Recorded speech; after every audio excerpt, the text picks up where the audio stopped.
And what's going on, everybody? Welcome back to another episode of the Designated Players and MLS podcast. On this week's MLS news, we're going to give our thoughts and opinions on all of the latest MLS talking points, starting off with the US Open Cup, because after the round of 32, USL went a combined 1-15 against MLS opponents, or I really should say MLS went a combined 15-1 against USL opponents, with only the Pittsburgh Riverhounds advancing on a last-minute goal against 10-man NYCFC, which we all love, right? Everybody loves to see it. This has sparked online controversy or conversation rather about the quality of USL versus MLS, and we're going to share our thoughts on that because I've had a couple of good online discussions. I think it'd be good to get Connor's thoughts as well. Then LAFC and Club America will face off at the end of the month in a $10 million match, with the winner advancing to take Club Leon's place in the Club World Cup and earn an automatic $10 million with one win.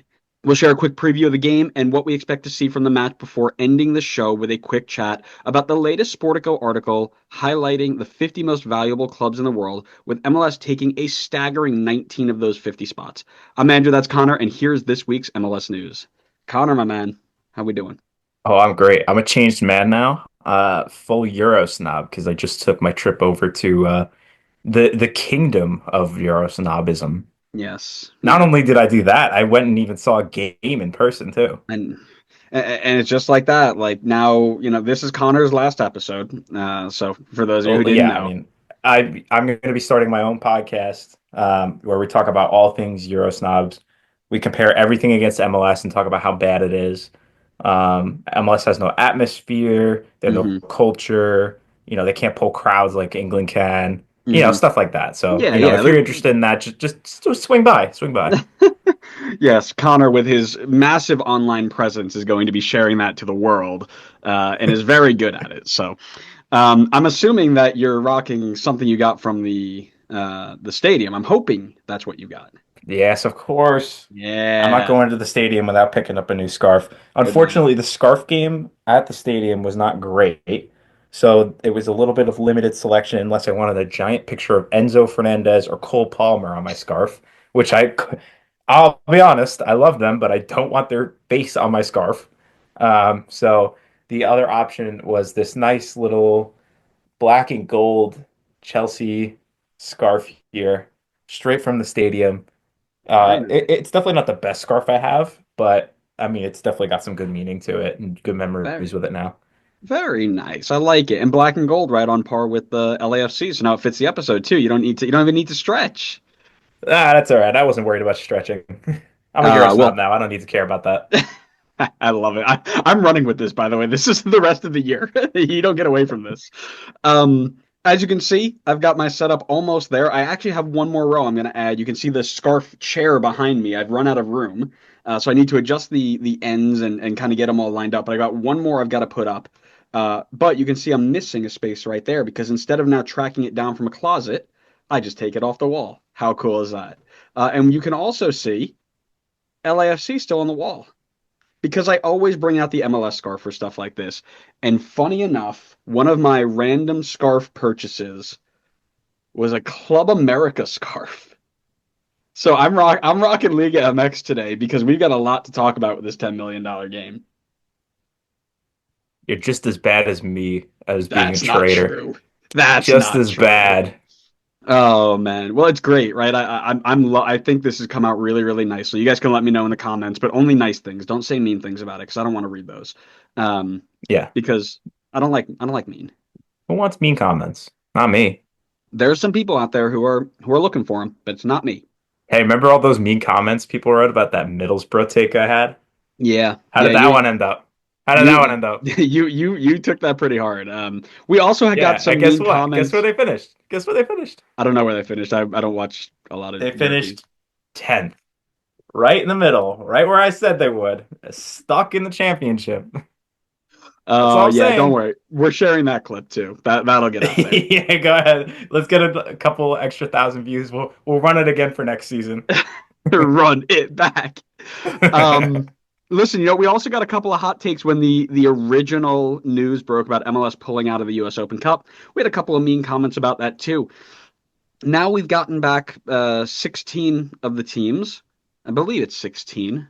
And they all entered at the round of 32. And what was cool was that they set it up intentionally to ensure MLS versus USL matchups, making the first 16 games between the leagues, which is great because you hate watching, you know, USL versus USL knock each other out, and then it's always MLS at the end, right? You want to see those teams go up against MLS teams, right? Well, that didn't go so hot because in those 16 games, USL only won a single game against a 10-man New York. Have I mentioned that it was New York City who lost that game? I feel like we should really, really emphasize that. New Sorry, York I City missed that. lost. What team was it again? Yeah, I yeah, missed that. You yeah. cut out. The baseball team, Man City Light, they're out, right? Which is just so Uh, sad, so sad. they can Um, wipe their tears with their small banner. yeah, nice. But here's the thing, like these results have sparked that usual conversation online about MLS versus USL and how quickly the gap's going to close and pro rel and all this sort of stuff. And it's like there's just a lot of conversation about it. So I want to get your thoughts on the tell of the results and if they tell you anything about USL versus MLS, you personally, as a Euro snob, of course. My instant reaction was like, I think I fell for the like kind of instant reaction of, well, clearly this just shows that the gap is massive and Pro Rel was going to be a disaster of a situation if you tried to combine the two leagues and force that into existence. But I was kind of like reading some other people talking about it, and I think I kind of came to the conclusion of like, it's not necessarily showing us that there's this gap. I think people knew that this gap existed. I almost feel like the results from last year maybe started to shift. I mean, not drastically in any regard, but maybe shift the conversation a little bit towards, okay, maybe the gap is closing down. Now I feel like we just went back to where we were before, where clearly this is a massive gap between the two leagues. We'll see what Division One status does for USL if they're able to kind of like start to build things back up and close that gap. But as of right now, it seems to be that there is still a significant gap between the teams. Pro Rel is just not going to be an option at the moment between the two leagues. I think it's good within the USL universe to like implement it. I think it's a good way to test it out and see if it could be successful in the US. But in terms of combining USL and MLS, it's not going to work. I think it clearly just shows that MLS still has way more power and money right now and is able to kind of flex that with wins like this in the US Open Cup, where I think from what it sounded like, there was a lot of rotation in the teams as well and still winning like 15 out of 16. So, not a great sign for those who want to close that gap.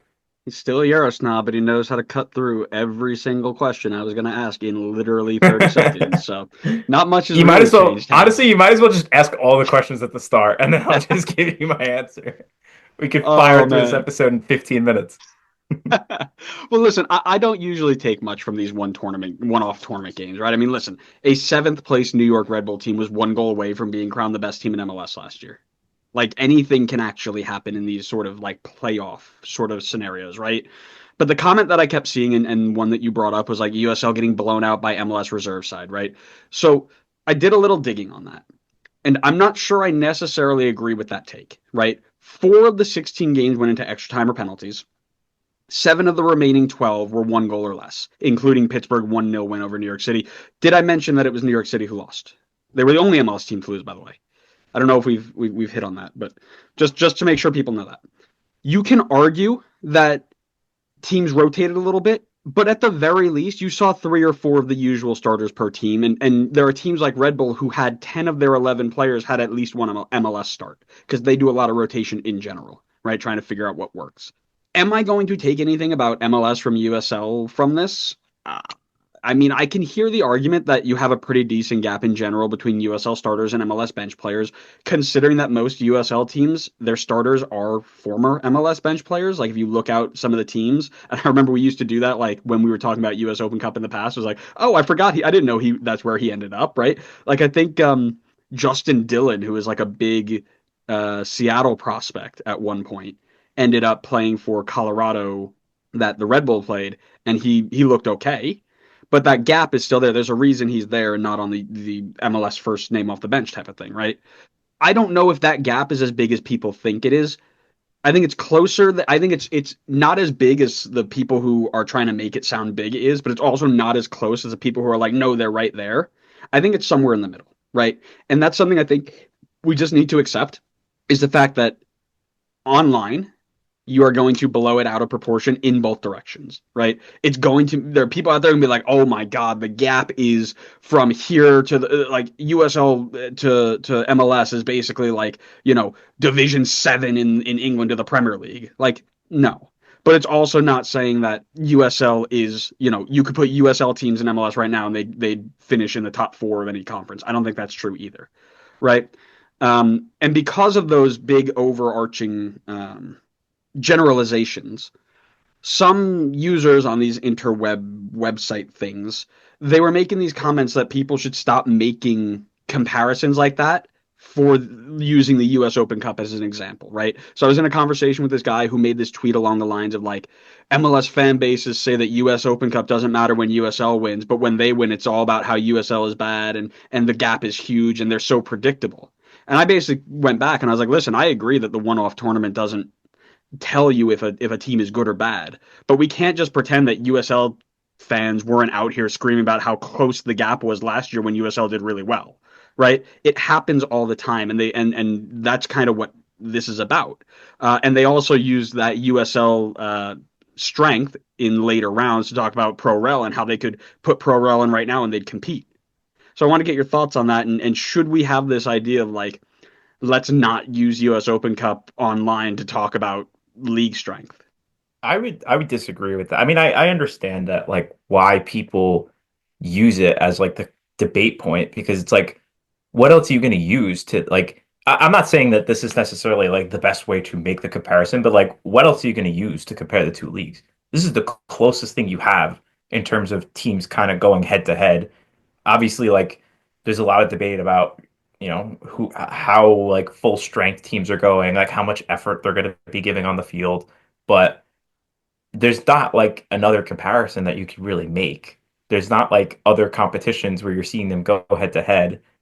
This is kind of it. This is like, so I understand why people go to this to like make their comparisons of, how big is the gap between the leagues. But I would say I definitely agree with your point. I mean, despite what I said before about like all this stuff, I think I would agree with you in saying that like, these however like fluctuating performances are with USL and MLS in the US Open Cup really shouldn't be like a huge determining factor in like how far apart these leagues are in terms of quality and valuation and like talent and all that stuff. Yeah, I mean, listen, for me, at the end of the day, I want this conversation to happen because that's what this is about. As you mentioned, there is no other way to compare the two. And when you have two different fan bases not communicating to each other, you don't have those stories, you don't have those discussions, you don't have that buzz that, is generated with games like this, right? For those of you who don't know, if we haven't mentioned it enough already, there's no promotion and relegation between the USL and MLS, right? Therefore, this is the only chance we get to see them play. This is the debate that we have about quality on the field, gameplay, right? The other conversations that we have are MLS has more money or USL has more connected fan bases. Like that does I don't care about like I care about it, but I don't care about it when it comes to the game. I want to know who plays the game well, right? So I say let the league versus league debate rage on because at the end of the day, that's what USOC is there to do. It's to give us more storylines and to bring more conversation to the game between the fans, right? I think that what's great about the cup is that it gives us more than just regular seasons and playoffs to chat about, right? Regular season in sports of all types can be boring, right? I mean, NBA, MLB, those games are dreadful sometimes, right? MLS can get dry in the middle of the year. Leagues Cup has replaced that a little bit, but it can get dry in the middle of the year. So can USL. So can the Premier League. I've tuned out of the Premier League for the last like 3 months because Everton's season was basically done, and I had no Yeah, desire I to mean, watch any almost other team. everybody's season was done. Well, I know, but and that's what I mean. Like, it does get boring at some point. So now we have this other tournament, which is why we wanted them to go back in the first place, so we could have these storylines. You know, we let's have this conversation. Let's utilize it because at the end of the day, the alternative online would then be the conversation of nobody cares about the U.S. Open Cup, and here are the attendance numbers to prove it. Right? I would rather talk about the results on the field and them being miles away or inches away versus attendance numbers. You know how boring that stuff is? Being online, I'm like, oh my god, and we've done that too, and it wasn't the greatest content, but we've had that conversation, and we could too, right? The attendance numbers again weren't great last year, or this past week, because and regardless of where you were, whether you were at an MLS stadium or a USL stadium, but instead of having that conversation, we can talk about the games, and that's what it's about. No, I completely agree with you. I mean, like you said, maybe the only exception to this would be the NFL season, just considering how short it is. But I feel like every other league in American sports or like other soccer leagues around the world completely agree they will hit dull points in a year where it's just like repetitive. Guys are kind of like just kind of in their groove, not necessarily like important games. It's like if we lose this one, it's whatever. We got another game in like 2 days. Like we play 82 games in a season. Like if we lose one, it's not a big deal. It's not the end of the world. But then it's like now you throw in the tournament factor in, and it's like okay, if you care enough, like these are games that you have to win. There is no oh we'll have another game in like 2 days. No, it's like you win and you keep playing, or you lose and you're done. So it's like it's nice to kind of get that mix in there to keep things a little bit lively. So it's not just like, run in the mill, like we're just showing up, collect our check, kick the ball around for a while. Not to say that they're not trying, but it's just like, it gets repetitive. It gets a little bit dull, like you said. No, like I said, I think we're on the same page there. And again, at the end of the day, right, you're always going to have, especially in football, you're always going to have the Premier League versus La Liga, right? You're going to have the Bundesliga versus Liga, whatever it may be. You're always going to have that conversation of which is more enjoyable. It can happen here too, right? But I do think that there's also this idea of like damage control online now, right? The takes are so big because they're trying they spent so long, and I'm using they as USL right now, but MLS did it the year before too, where when you lose, it's instantly like, oh, don't worry about it. Like it doesn't even mean anything at the end of the day, right? Last year, MLS fans used oh, the cup doesn't even matter, nobody cares about it. Like this is just a training exercise. Like you had those.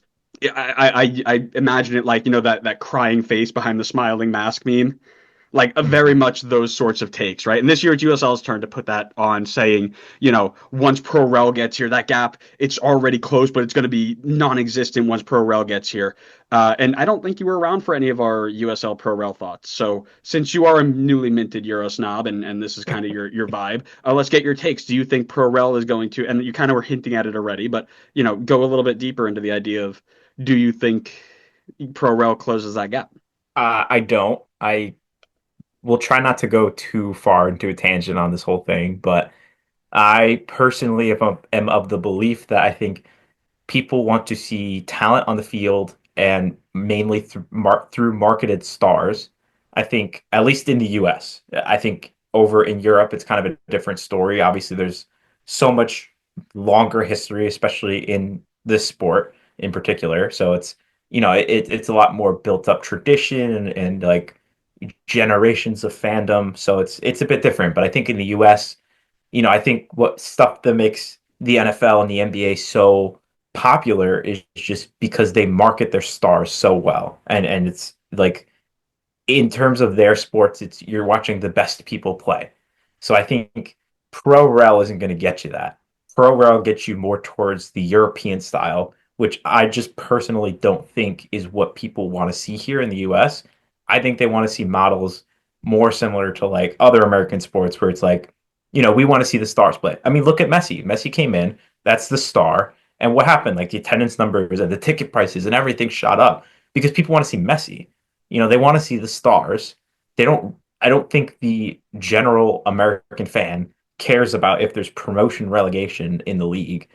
So I quite frankly don't think it closes the gap. I think MLS has way too big of a head start and way too much of a foothold in the space in the US for USL to really be able to make up ground. I just personally I don't want to make USL fans upset, but I personally just don't think USL will be able to catch up to MLS unless MLS does something to shoot themselves in the foot. Man, you talked about like that history and that fan base in Europe, like you have experience. Like, were you just in Europe by chance? Did you happen to be Well, there? I've got generations of Europe fandom over there. I went and visited the family. We got family season tickets with our names engraved in the stadium seats. So I'm just surprised you haven't talked about how it's just changed your life. I mean, you're not like other girls, but like it just changed your life, I'm sure. I mean, I think it just kind of comes through in my personality. I don't think I need to necessarily say it. Like, I mean, It's like you ever seen the meme where it's like, I won't say when I'm rich, but there will be signs. Yes. That's me. I won't say when I'm a Euro snob, but there will be Yeah. signs. Yeah. I'm not gonna publicize when I'm rich, but there will be signs and it's gonna be this wall just all over the place. Oh my God. You're gonna have a whole museum of scarves if you get rich. I'm gonna have a house just for scarves. Oh, it's gonna be Um so bad. yeah, don't ever let me get money, people. Do not subscribe to this show. Do not listen to this show. Do not give me money. Bad things will happen. Um, I agree with that. no, I agree with, and I agree with you. Look at that. We're so nice. No, this doesn't instantly close the gap. I don't even think it closes the gap in like 5 years, right? Because the statement assumes that MLS will be stagnant in those 5 years of USL growth. I'm not saying USL won't grow because you're gonna find people who really latch onto that stuff and will be a part of it, and that's great. That's awesome. No problems with that at all. But then you're just assuming MLS is going to be where it is right now. And that just won't happen. You are not going to let these people sit there and say, yeah, let these other guys catch up. They're going to do everything they can to separate themselves, right? So, and we've talked about this stuff at length, right? The money makes sense. You mentioned that, and the quality of play follows money, right? There's a reason that people think the Premier League is the best in the world, even though it may not be. It's because it has the most money. There's a reason why the top five teams in or the top five leagues are viewed as the best because they have the most money, right? It's not a shock. And then there's the conversation of history behind that, which is a whole different things. So, all that being said, I don't want to dive into this. We've talked about the spending of teams all the time. That's something we talk about all the time. But the level of investment that is needed into USL to make it even come close to MLS at this moment is just unreasonable at best. Combine that with the fact that MLS is going to continue to take steps forward. It just isn't going to catch it that fast. You want to talk about in 20, 30 years? Sure, maybe, right? I can't predict that far out. But the gap on the field can be argued whether it's close or far, but I don't think in terms of money spending and overall reach at the moment, it's anywhere close. So you're going to need a lot of time to close that gap. It's not going to happen overnight. So I agree with you. Yeah, I mean, you look at a guy like Antoine Griezmann, right? Like he's been rumored to come to the States for a long, long time. I don't think he's all of a sudden considering USL just because they've implemented Pro Rel. I think the guy, if he's coming to the States, he's coming to MLS 99.9% sure. Just because that's probably what he knows. I mean, like, say what you want about the reputation of the league overseas, but like people know MLS exists. I don't think most Europeans know what USL is at all. And I don't think that's going to change just because they bring in Pro Rel. What is the name of the second division in Iceland? Couldn't tell you. Exactly. But do you know that they can get promoted into the first division of Iceland? What's the name of the first division in Iceland?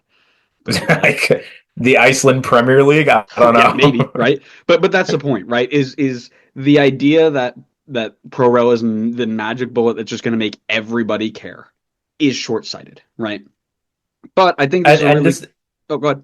sorry. I was gonna say, it's been a lot of like kind of dunking on USL's ability to catch up to MLS. I don't want it to just be like us dunking on USL the entire time. Like, I think the league serves a really good purpose for, the US is so large, it kind of fills the gaps of hitting markets that aren't picked up by MLS, and I think that's great. And it's awesome to see like a lot of really cool, like tight knit communities come together and support these teams.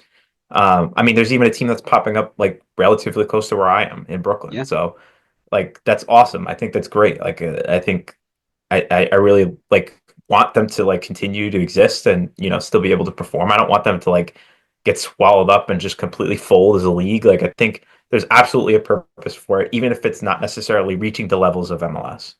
Yeah, no, I think that's spot on. We talk about that a lot as well, so we won't dive into that. But I do. Are you feeling overwhelmed by life's challenges? At Salt River Therapy, their therapists provide you with a safe, affirming space to heal and to grow. Salt River Therapy's boutique practice offers compassionate, quality therapy for individuals and couples, both in person in Brooklyn and virtually throughout New York and New Jersey. They specialize in anxiety, grief, low self-esteem, identity issues, trauma, relationship challenges, and more. They accept most New York Aetna plans and have sliding scale rates available. Are you ready to prioritize your mental health? Schedule a free consultation today at saltrivertherapy.com. That's SALTRIVERTHERAPY.com, and let them support you on your journey to better well-being. I think it's a really interesting transition into this Sportico article. Sportico article? I think it's how you pronounce it. They released a list of the top 50 most valuable clubs in the world, taking into account each team's revenue, real estate, and what is quoted as other business metrics. So they describe in their calculations that they have three major buckets. It's broadcast, it's commercial, and it's match day. Broadcast is domestic and international media deals, as well as prize money from competition. Commercial is the sponsorships, advertising, corporate hospitality, catering, and non-match day events. And then that incorporates, of course, jersey sponsorships and kit deals and things like that. And then, of course, match day is ticket sales, membership income, cup competitions, preseason tickets, things like that, right? You have your Euro teams taking the cake, right? Real Madrid leads the way because they are winning everything and are writing off, I'm sure, a ton of their expenses illegally, just like Chelsea. And because I think Chelsea are top five, you know, the way that you do, selling your own hotels to your own sister company and just handshake and say, yeah, That don't sounds worry like a about it. Barcelona move if I've ever heard one. Well, it happened to Chelsea too. So let's not deflect there, little guy. But MLS has 5 teams valued over $1 billion in the top 20 and 19 out of the top 50 in a league of 30. That's impressive. That's nearly 2/3 of our team in the top 50 of our league in the top 50 in the world, right? And that's impressive, especially considering where we were, 10 years ago. We're doing MLS history retold right now, 15 years ago. We're in 2010, and I'm watching some of these games back, and I'm like, goodness me, this is not good, right? To think that in 15 years we'd be here, crazy. But I want to get your thoughts on what this means and what it can possibly lead to in the future. Let's talk about the elephant in the room. Let's just get it out of the way, right? Like, in no way, shape, or form does this mean that, like, I'll just use one of your metrics, for example. Like, no way, shape, or form does this mean that MLS has five of the best 20 teams in the world. Like, I think both of us are clearly aware that, like, there's a lot of metrics that go into valuing a club, and it's not really tied into necessarily your performance solely on the field. So, like, I don't think any of those five clubs that are in the top 20 are probably anywhere near the top 20 clubs in the world. I think we still have a long way to go in terms of that regard, but I definitely think it is promising. I mean, the more the clubs are growing in terms of like their value, I think that's better in terms of, how much they're going to be able to spend and how much reputation and power they're kind of building within the soccer spheres. Like, let people say whatever they want to say online, right? Like, people, your typical Twitter trolls can come in there and dunk whatever they want to dunk on MLS about, but I think the people that are like in the operations of different clubs around the world are probably looking at this and maybe like being more cognizant of what MLS is doing and potentially, like keeping a sharper eye on like what they're doing over there, their facilities, their players, like youth academies, like, maybe some teams are like, all right, if their valuation is going up, maybe they have really good facilities there. And, maybe we should keep an eye on who's coming through the academies. Maybe they have like, they'll start to generate like really talented young players because they have like good facilities to kind of build them up. So like, I definitely think it's a good thing in the long run. I don't think it's necessarily like completely changing the landscape for the league. And I think there's a lot of factors that kind of inflate how MLS is looking in that list. But I'd say overall, I still think it's a good thing that they're being consistently in this mix. You're telling me you don't think DC United's the 36th best team in the world? You really They're are. 36th. You really are a Euro snob. That's wild. 36? That's crazy. How dare you disrespect the DC? I don't even think DC United's the 36th best team in MLS. Oh, that's good. Even though they are above Atlanta United, but we won't talk about that. Don't worry about it. Atlanta's probably like maybe bottom 40. Yeah, for me, it shows that this model is working, right? In the first 30 years, the idea was to show that we could survive and thrive, right? Not just hang on by a thread, but show that we could really punch above or in our weight in the soccer landscape, right? Plain and simple.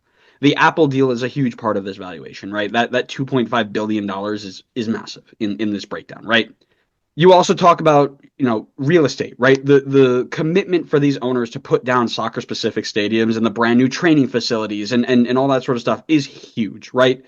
Stuff we didn't have, right? Stuff that wasn't here. You had to convince people to do that. It's great. Likewise, has been a theme in this episode, not having the threat of relegation is huge to keep those numbers up as well, right? Sportico mentioned that, that model causes a huge spread in revenue multiples for European teams, right? So I think Manchester United was like 7.5 times more valuable than a team in like the right behind, like 2 spots behind them or something, because they knew they weren't going to get relegated and they had all this other stuff. So they get like a boost or something. I don't actually know how it's calculated, but that's kind of how they made it sound. But this is all great, right? I don't see this. If anybody who looks at this and complains about this, oh, the revenue's inflated because there's no pro rel and it's only because you put down stadiums and blah blah blah, you're lame, right? That is a lame take. It is good to see us competing in the world in terms of value. That is a positive, whether you liked MLS or not, right? It's a positive because it allows us to put our name out there, like you mentioned, and have a good reputation of things that are thriving. And you see these teams are now getting linked. LAFC and Bayern Munich now have a link, and these teams are now like, okay, yeah, you're not just a pop-up team. You're gonna be here. You're gonna thrive. You got people who are looking at you. It's gonna be great, right? But that's not to say that you can't complain about things, because the inflated fees is the wrong thing to complain about. What you should be complaining about is, now that we have the stadiums and the training facilities, it is time to push this revenue into players and on-field production. And the immediate extension of that is the roster rules. And again, we've gone down this, so we're not going to go deep dive into what this means in terms of how to change the roster rules. But this is tangible proof that we have valuations that are steady. The ROI is good. All of these business metrics that the owners care about, check, check, check, check, check, right? Your boxes are there. You've checked them all. Awesome. Put it back into the team, right? And this is, again, going up the ladder. Allow your teams to put them back into the league, right? And hopefully they can change that in the next CBA stuff that we talked about last week. But all of that's only going to increase their valuations, right? We kind of listed off what they're using to calculate these valuations. On-field performance. If you put a team together that wins a Club World Cup, or rather the Champions League, and gets into the Club World Cup, valuation increases, right? You put a team together that causes you to sell out every week, valuation increases. And guess what? There's no risk, right? This is the whole point. There's no risk, right? And you can argue whether you like it or not. I don't care. Not the point. If there's no risk, then this is where we should start being aggressive, right? The only people it's really going to hurt are the ones who don't do anything. So that's what I would like to see. Well, this is going to be a very boring episode because I completely agree with you.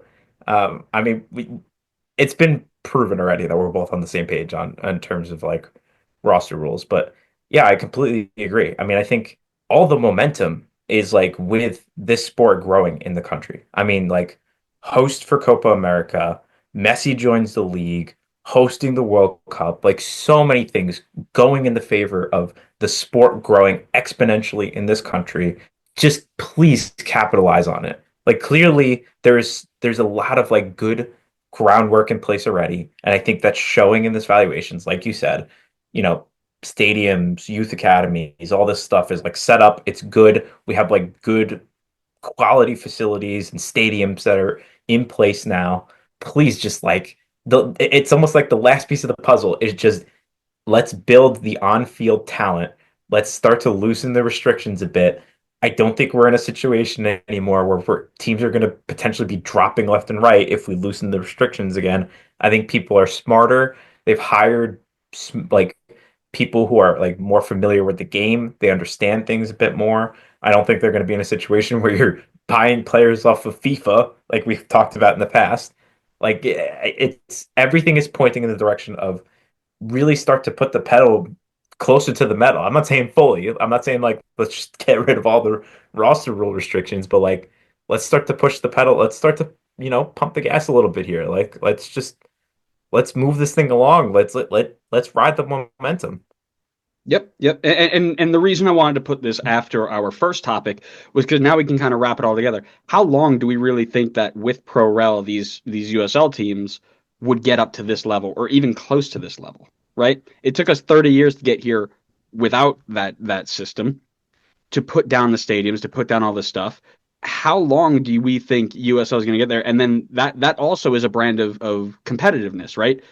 Market competitiveness matters, right? So if you're looking at a team like LAFC, who's a $1.2 billion valuation, they've got brilliant stadiums, great training facilities, and they want to sign you, or you're a new USL Div 1 league, let's say, and you've got a team where you've got no players, your stadium is okay at best, your training facilities are getting there, right? You're in the middle. So which one is a good player going to choose? Probably not USL yet. So that's going to take time to get there too. So that's kind of why I wanted to put that together, because I think it shows how big that gap really is. And I'm curious if they've done this for every team, right? And see like where is the USL valuations. They don't really have a USL valuation, but in terms of transfer market value, and again, take that for what it's worth, you're looking at a team that is significantly, I mean, the gaps are significant, right? So that also plays a part to it, not just on the field, but in the boardroom as well, for lack of a better term. Yeah, I mean, I don't want to just keep beating the USL horse, but I just don't think that Pro-Rel is all of a sudden going to, like you said, get them into a space where they're going to be competing against MLS when, MLS can be like, all right, we could pay you more, we could bring you to state-of-the-art facilities, and you could be playing potentially in front of 70,000, or you can go to USL and have Pro-Rel, but now you're losing out on a lot of these things where you're going to have like downgrades, like let's just be honest, like the facilities are not going to be at the level of MLS.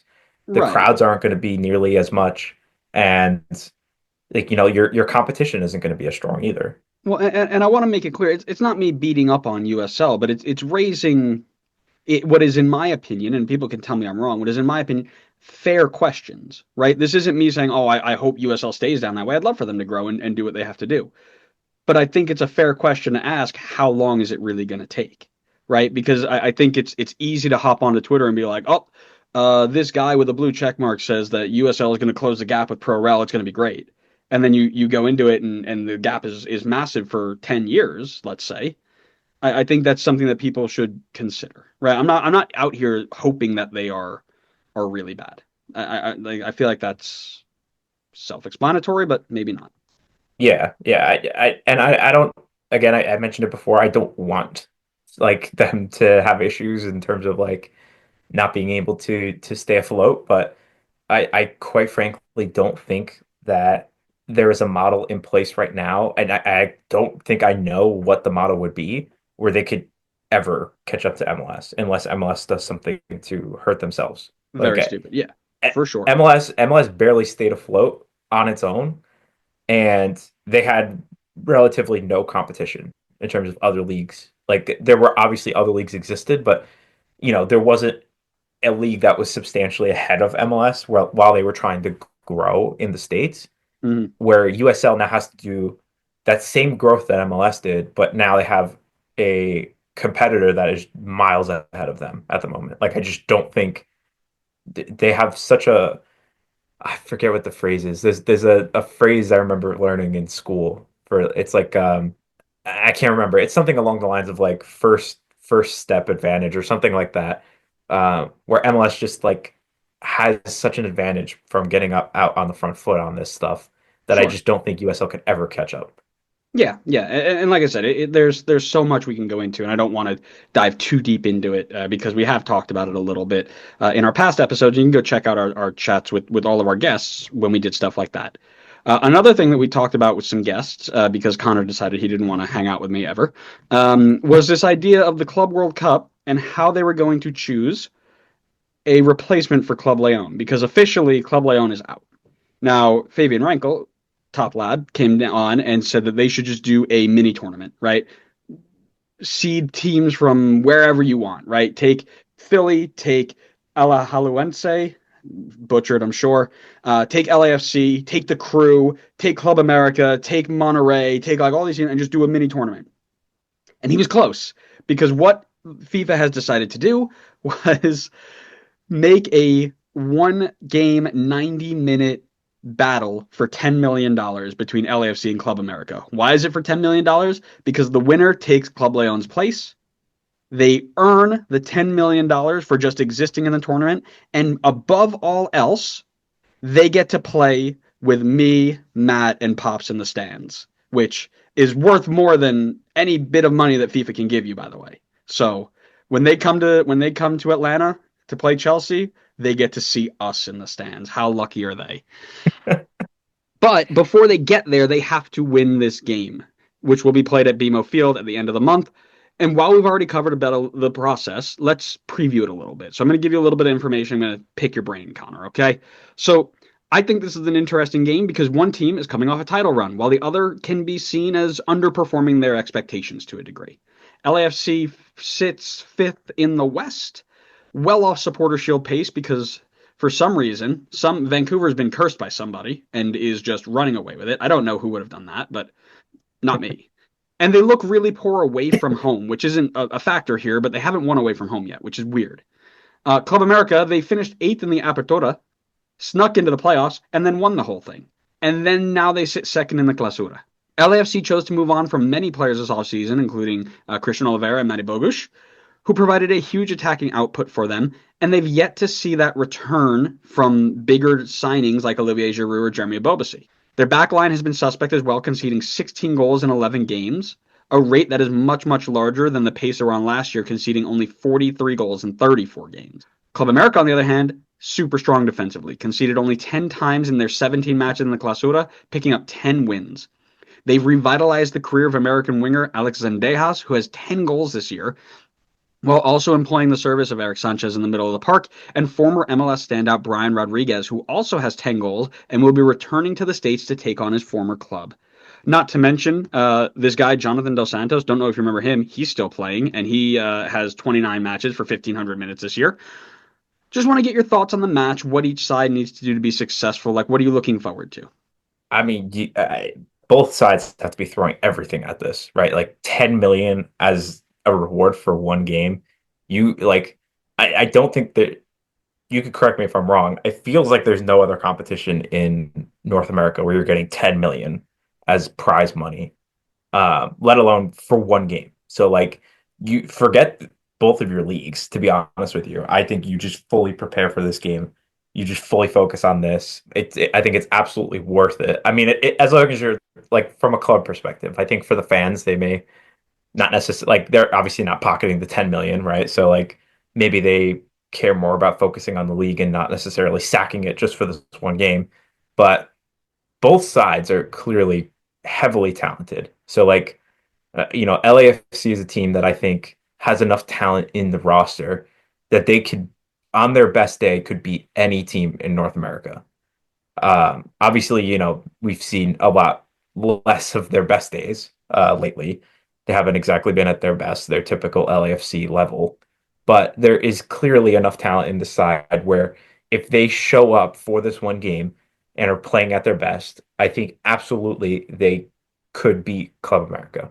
However, I am worried about their form coming in, like you talked about a little bit. I don't think we've seen quite the same LAFC this season, and we've seen LAFC do this before, where they've kind of dipped in form, and I can't remember what year it was exactly, but they didn't really recover out of that form, and I'm wondering if maybe we're kind of seeing that again this season.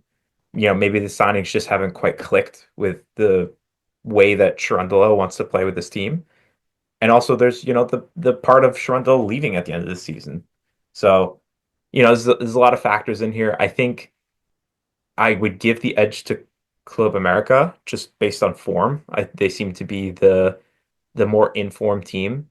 But, I'm 100% not counting out LAFC. If they show up and play well and utilize the talent they have, I don't think there's any team that could beat them. No, I agree with you. I think this is going to be a full just CONCACAF insanity mode. right? You get Yeah. 10 million on the line. These guys are going to make it the most insane match of the year. I mean, you are going like I imagine. Do you remember that clip Philly in the Champions League where I forget what team they were playing, but the dude came in and just like Kai Wagner was trying to run up the line, and the dude just cleans him out, and the bench is like clear. They get in this whole like big. I imagine that for 90 minutes. Just get at him, get at him, get at him, get at him, get at him, and I am so excited for it, right? But the question is going to be in play style, right? Does Dolo go out, blaze of glory, try to press high, win the ball high, score lots of goals, or is he going to sit in and try and counter with Denny Bouanga and try and get some success out of that?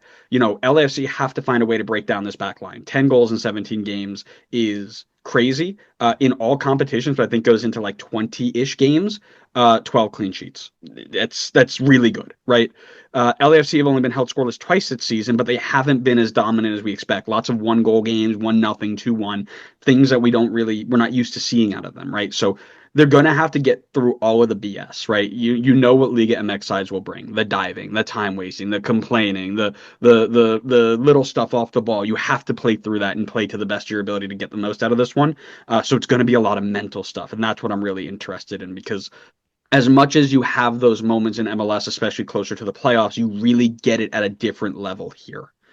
So I'm really interested there. So the game is going to be really great. I'm really excited for it. I'm going to mark it down on the calendar, no doubt. Maybe we should do a live stream. I don't know. We'll see. Slow Um, your roll.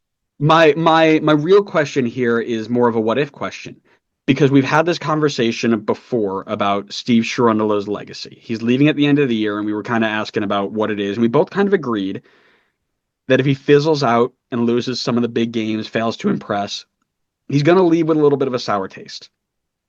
Do you think this game factors into that?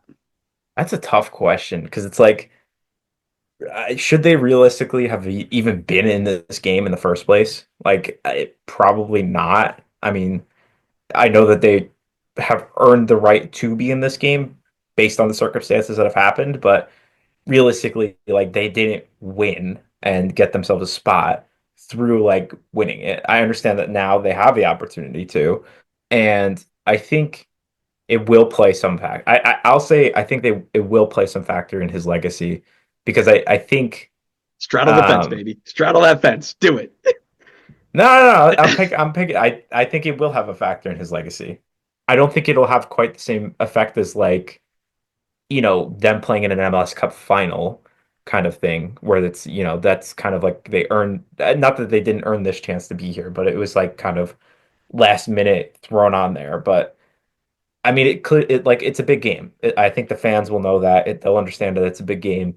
And if he loses it, to your point and to the point that we talked about previously, I think now you start to question, like, how actually are his performances in big game moments? Well, this is where our disagreement will come in, because I think it absolutely matters to a much higher point than you are making it. You mentioned it. They weren't supposed to be here. They lost the game that would have got them here. Now they've got a second chance at it. If he loses it again, I mean, Yeah, it's fair. I agree with you in a part of it, right? I don't know that long term many people are going to remember this small bit of MLS history, right? In 5 years, we're not going to look back and be like, I can't believe Dolo didn't win the one-off game to get into the Club World Cup in 25. I don't think that's something that people are going to put on the list this year. Be like, oh, remember when? No, I don't think so. However, if he's unable to get this done, I think it's another feather in the cap for this like choke Dolo crowd who's like, oh, he's just the guy who gets us almost there. He doesn't get us all the way there. I think, and I think that would hurt him this year, right? He'll leave with that stain of another one, missed another one, right? Especially if he can't get it done in, because he didn't get it done in Champions Cup. If he doesn't get this one done, and MLS Cup Supporter Shield almost feels out of the question at this point, right? And that's obviously it's too early to say, but it feels like that's out of the question. So now it's what, MLS Cup and maybe Leagues Cup. You're running out of things to do here. So I think he needs to win this game to be able to leave more favorably than he is. Yeah, I think I like the way you phrase it in terms of him like this is a second opportunity, and if he loses it again, I think that would kind of leave a sour taste in fans' mouth, Yeah. like fans' minds. No, for sure, for sure. So let's do this. I'm gonna put you on the spot then. I need a prop. You gave me who you were leaning towards. I need a prediction. Give me scores. Give me I team. I, I want to back the MLS side, but I just feel like the form is not strong enough to back it. So I think it's going to be a 2-1 Club America, like like you said, garbage win. Like they'll probably score in the 70th, and then it's just going to be pulling out all of the tricks to just kill the time until we get there. Yeah. I'm in the same boat. Now, it was a little tough for me because they are playing at home, right? You're going to have Club America travel. But uh, that being said, is there going to be a huge Club America? Because wasn't LA their Leagues Cup hub, right? If I remember correctly, didn't they pick LA as their hub last year? Is there going to be a huge Liga MX crowd there, right? Is Club America going to show out there, right? So I will agree with you that I think at the moment, I don't think they've got the form. And again, this is going to happen in 3 weeks. So they could get on a heater, blow every team out 4-0, Sure. and now it's like, Yeah. oh, here we go. So right now, I've got 3-1 Club America. Giroud's got to start scoring, right? Somebody at the 9 has to start scoring. It doesn't have to be Bouanga all the time, but you have to get production out of your 9. Otherwise, you're not breaking down a team like Club America. So unless Yeah, that changes in the next absolutely. 3 weeks, Which sorry. it could. It's happened to me before. Yeah, very, very Shout much out so. So Portland. what?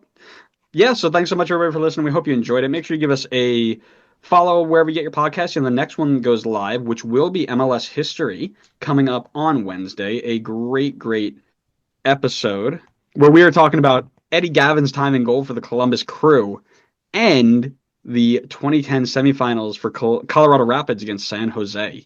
A great series, if I remember correctly. But yeah, make sure you follow us wherever you get your podcast. You see when that comes out, as well as wherever you get your social media, Twitter, Blue Sky, Instagram, YouTube, and TikTok. We are posting every day there. It's crazy. So I've got stuff planned out for the rest of the month, which makes me sick, by the way. But we are ready to continue to give you some good content and hope you are enjoying it. But thanks again for listening. We hope you enjoyed it. We'll see you next time on the next episode of the Designated Players and MLS Podcast. See ya.